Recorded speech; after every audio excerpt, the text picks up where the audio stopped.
Bihar polytechnic की तैयारी के लिए बिहार पॉलिटेक्निक के प्रीवियस ईयर में पूछे गए प्रश्नों को लेकर के आए हैं।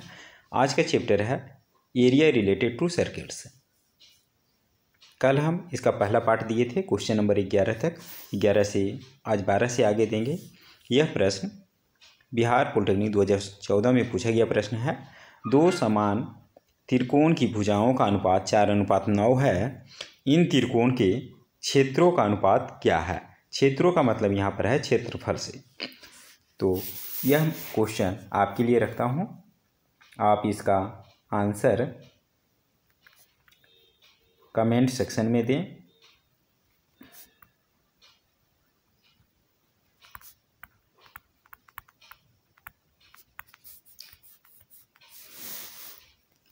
देखते हैं अगला प्रश्न।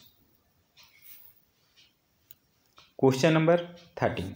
यदि किसी आयत की लंबाई चौड़ाई की दोगुनी है, अगर मान ली कि चौड़ाई x है तो इसका लंबाई होगा 2x, एवं आयत की परिमिति 150 मीटर हो तो लंबाई ज्ञात करें। आयत की परिमिति बराबर हम जानते हैं 2 इंटू लंबाई प्लस चौड़ाई अर्थात 2x प्लस x बराबर कह रहा है 150 मीटर की। इसको हल कर दें, 2 को दूसरी तरफ ले जाएं, डिवाइड हो जाएगा अर्थात 75 मीटर। 2x प्लस x करेंगे 3x बराबर 75 मीटर। 3 को दूसरी तरफ ले जाएंगे, डिवाइड हो जाएगा, 3 से भाग देते 25 अर्थात x का मान 25 आ गया। लेकिन हमें कह रहा है लंबाई, तो लंबाई क्या होगा? 2x होगा, इसलिए हमें 2x का मान निकालने के लिए कह रहा है।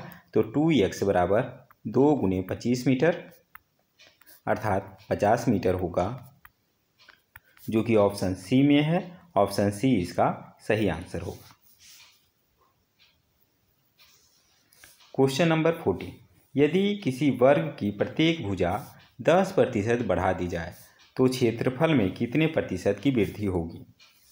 यह प्रश्न बिहार पॉलिटेक्निक 2014 में पूछा गया प्रश्न है। देखिए, मान लिया कि एक एग्जाम्पल की मदद से इसे जल्दी बनाते हैं। x मान करके भी कर सकते हैं एक तरीका।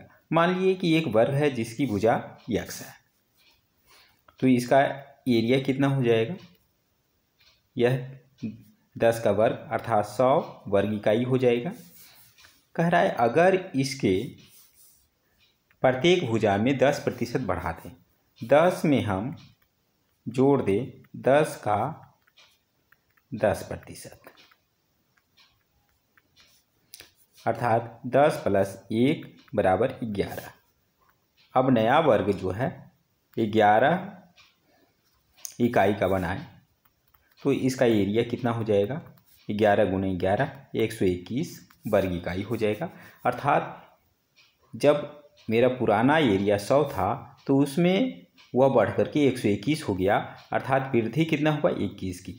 तो प्रतिशत वृद्धि यही तो कहलाता है कि 100 में कितना की वृद्धि हो रही है, वह प्रतिशत वृद्धि होगी। अर्थात प्रतिशत वृद्धि होगा 21, जो कि 21%, जो कि ऑप्शन सी में है। ऑप्शन सी इसका सही आंसर होगा।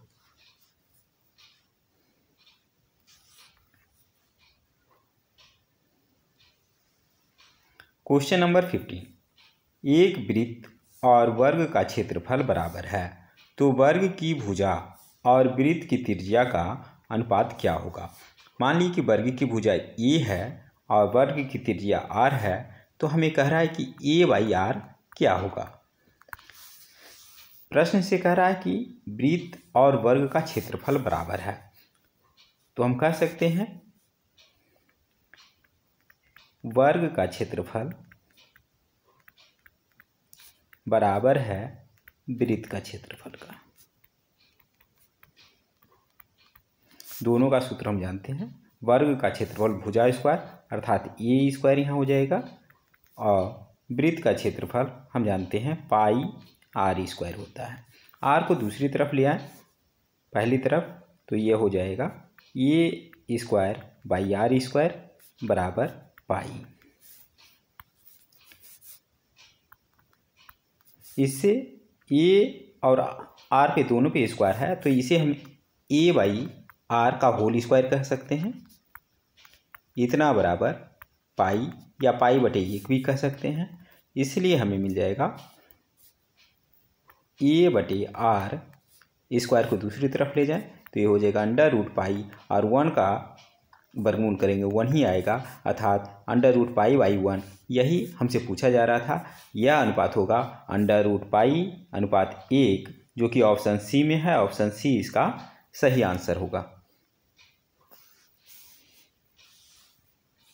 क्वेश्चन नंबर 16, एक साइकिल के पहिए की त्रिज्या 14 सेंटीमीटर है। 50 पूर्ण चक्कर करने पर पहिए ने कितनी दूरी तय की गई? देखिए, एक चक्कर में पहिया अपनी परिधि के बराबर दूरी तय करेगा। तो कुल दूरी कितनी तय करेगा? परिधि गुने 50 चक्कर लगा रहा, इतना दूरी। तो इसी को हम हल कर दें, वही दूरी होगा जो प्रश्न में पूछा जा रहा है, कितनी दूरी तय करेगा। तो परिधि का फॉर्मूला हम जानते हैं, 2 पाई के जगह पे 22/7, आर के जगह पे कह रहा है 14 सेंटीमीटर, गुने 50, 7 दूनी 14, सबको गुना कर दें।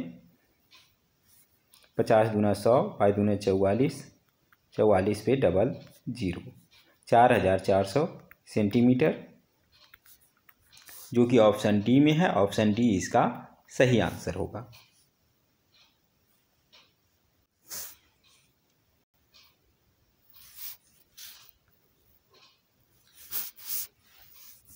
क्वेश्चन नंबर 17, यह प्रश्न बिहार पॉलिटेक्निक 2016 में पूछा गया प्रश्न है। एक त्रिभुज की भुजाएं 11 सेंटीमीटर, 15 सेंटीमीटर, 16 सेंटीमीटर है। सबसे बड़ी भुजा पर ऊंचाई का मान है। यह प्रश्न बिहार पॉलिटेक्निक 2012 में भी पूछा गया था। इसके पहले कल मैं वीडियो जो डाला हूँ इसी चैप्टर पे, उसका क्वेश्चन नंबर 9 सेम है, जिसमें आंसर आया था ऊंचाई 15√7/4, जो कि ऑप्शन सी में है। तो इसका डिटेल सॉल्यूशन उस वीडियो से देख सकते हैं। देखते हैं अगला प्रश्न। क्वेश्चन नंबर 18, यदि दो समरूप त्रिभुजों का क्षेत्रफल का अनुपात 1:2 है, तब उनकी संगत शीर्ष लंब का अनुपात है।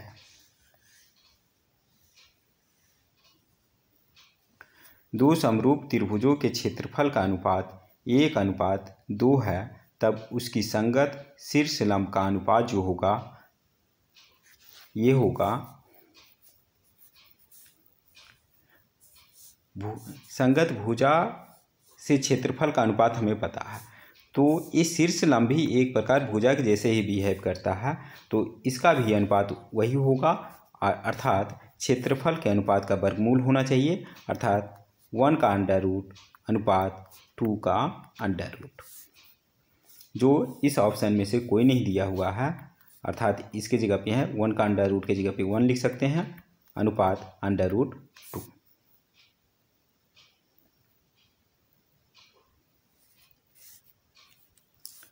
यह प्रश्न बिहार पॉलिटेक्निक में आया हुआ है, लेकिन ऑप्शन इसमें से सभी गलत है। अगर 2 को सही माने तो 2 की जगह पे यहाँ पर आना चाहिए अंडर रूट 2। अगर यहाँ पर अंडर रूट 2 रहेगा तो 1 अंडर रूट 2, ऑप्शन 2 सही होगा।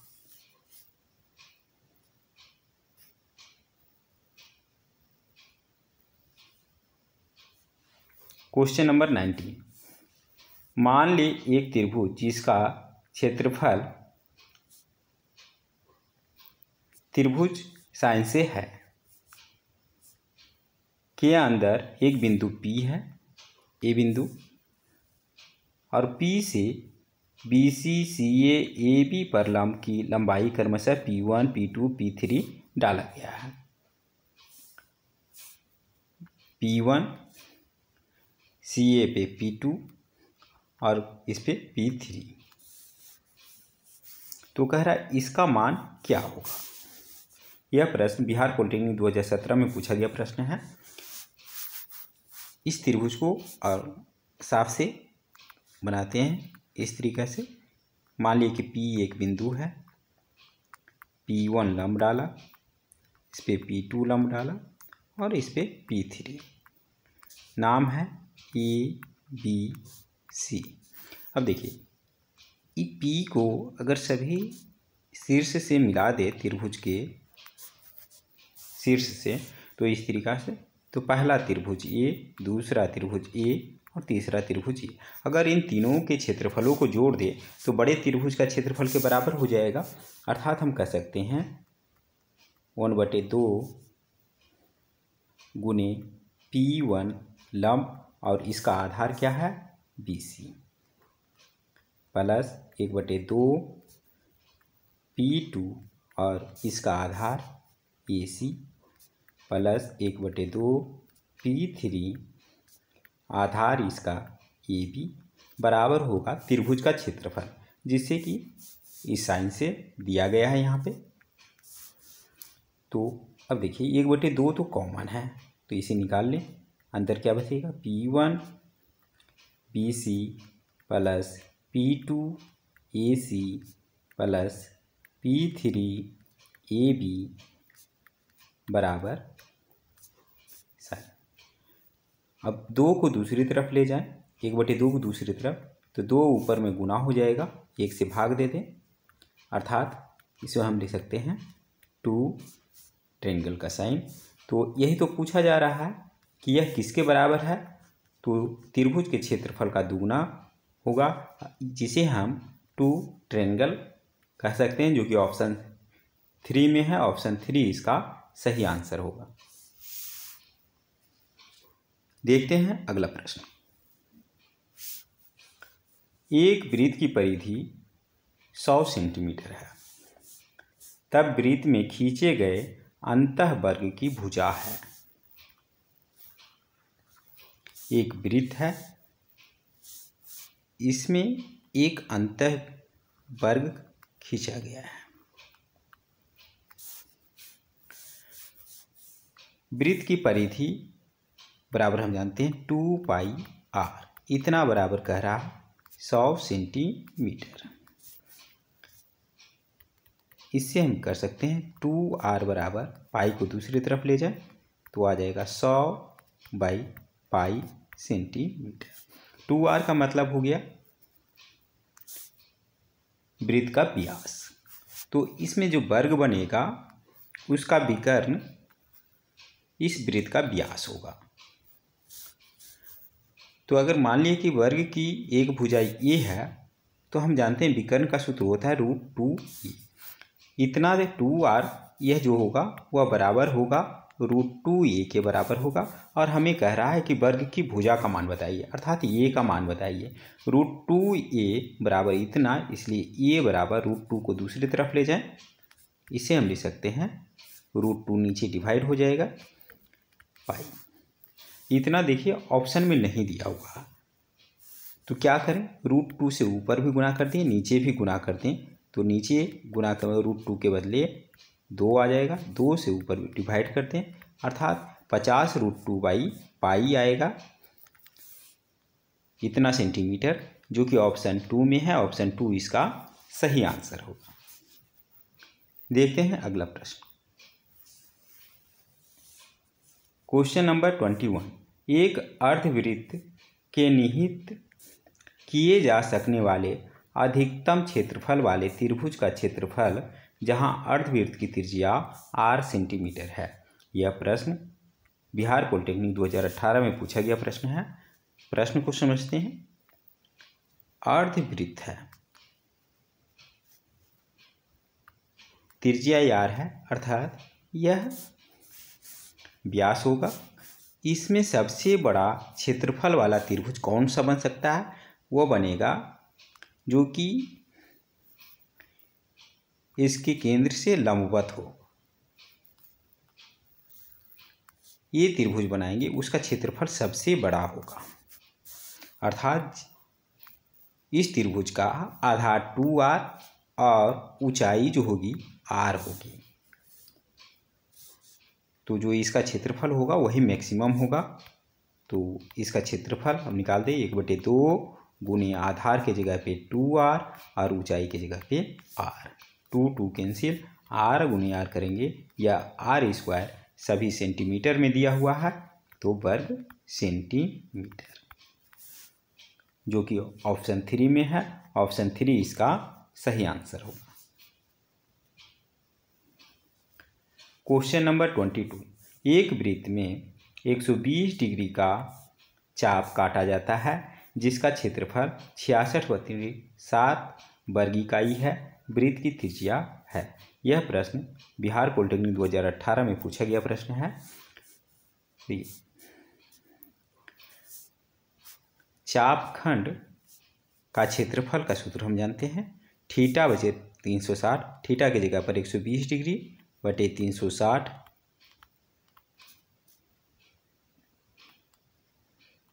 गुने πr² बराबर कह रहा 66/7। हमें निकालना है त्रिज्या,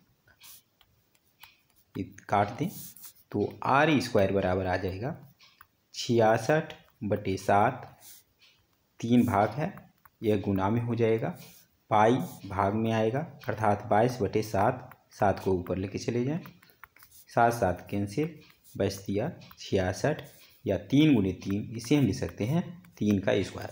r² बराबर 3 का स्क्वायर अर्थात r का मान 3 आएगा, सभी वर्ग इकाई में है तो 3 इकाई होगा।